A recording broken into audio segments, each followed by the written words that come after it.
Perth's golden future. Massive US investment into this region, Trump and elbow critical minerals deal, and the plan to turn Perth into the envy of Australia. Hi, I'm Simon Atkins, your brand new apartment specialist right here in Perth. Anthony Albanese and Donald Trump have inked a huge critical minerals deal worth $13 billion, giving Australia a real shot at challenging China's global dominance in that space. So almost every Australian state and territory is going to see a piece of that $13.1 billion critical mineral pie. But WA, being home to the country's biggest miners, is going to come out on top for sure. So right off the bat, Canberra will be pumping $307 million into revamping an alumina refinery just south of Perth to produce gallium. You don't know what gallium is? Oh, I don't know what gallium is either, but I'll tell you in a minute. Of more than 99.9% purity. So the plant in Wagerup, which is owned by Alcoa, which is the American giant, and 99% of the world's gallium is currently made in China. And this deal is expected to take about 10% share of that global market. So that sounds like a lot of market share to me in terms of money.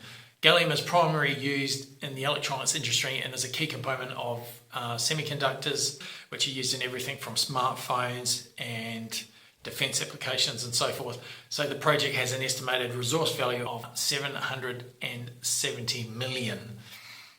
So the US has also committed $350 million toward the Northern Minerals Project, which will produce xenotime concentrate, which contains heavy rare earths, dysprosium and terbium.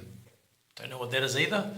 Well, these rare earth elements are apparently used in modern technologies such as electric vehicles, wind turbines, and electric components. So the project has an estimated resource value of $590 million. So we're talking about a lot of money getting thrown around here, and it's going to bring in a lot of jobs and create a lot of economic prosperity for sure if this all goes as planned.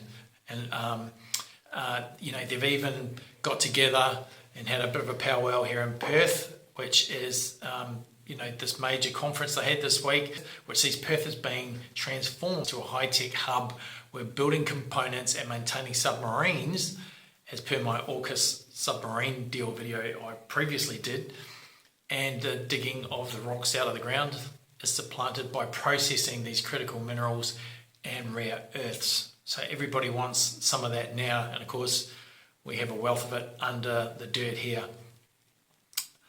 So Think Tank, the Committee for Perth's 2050 Summer, assembled business, political and community leaders to collect ideas to transform a city that Lonely Planet once described as Dellsville. So they're looking at transferring it into the country's most vibrant, modern and envied metropolis.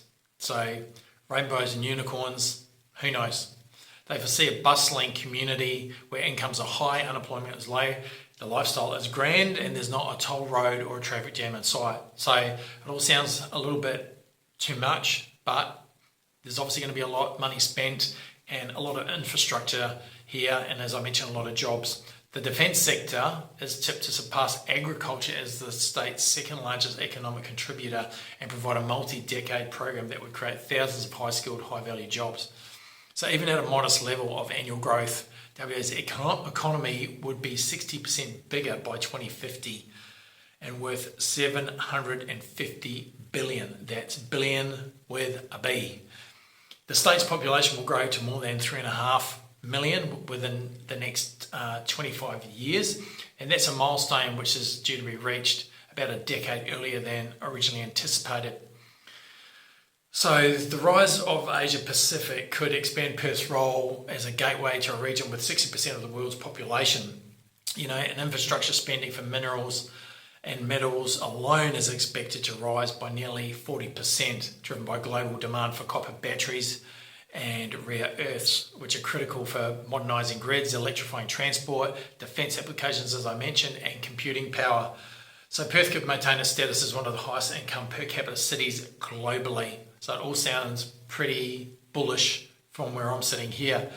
If this actually comes to fruition, there's plenty of opportunity and growth in the medium to long term with some pretty huge opportunities. Of course, it would seem there will be a lot of teething problems due to the sheer scale of what can potentially happen from here, and the WA government going forward would have to be really on the ball to make sure they don't make this up as they go along. There would be no room for error, I don't think, given the amount of people and the amount of jobs that are going to be created. So let's see what happens. Of course, all of this is going to have an impact on property prices, which is the reason why I'm telling you about it. And it's the longer term view, because I'm normally talking about updates, what's happening now, maybe the next 6 to 12 months. But this is a long term view, and it really underpins what's going to be happening here in Western Australia. So that's it. I hope you found that useful, and I look forward to seeing you again in the next video.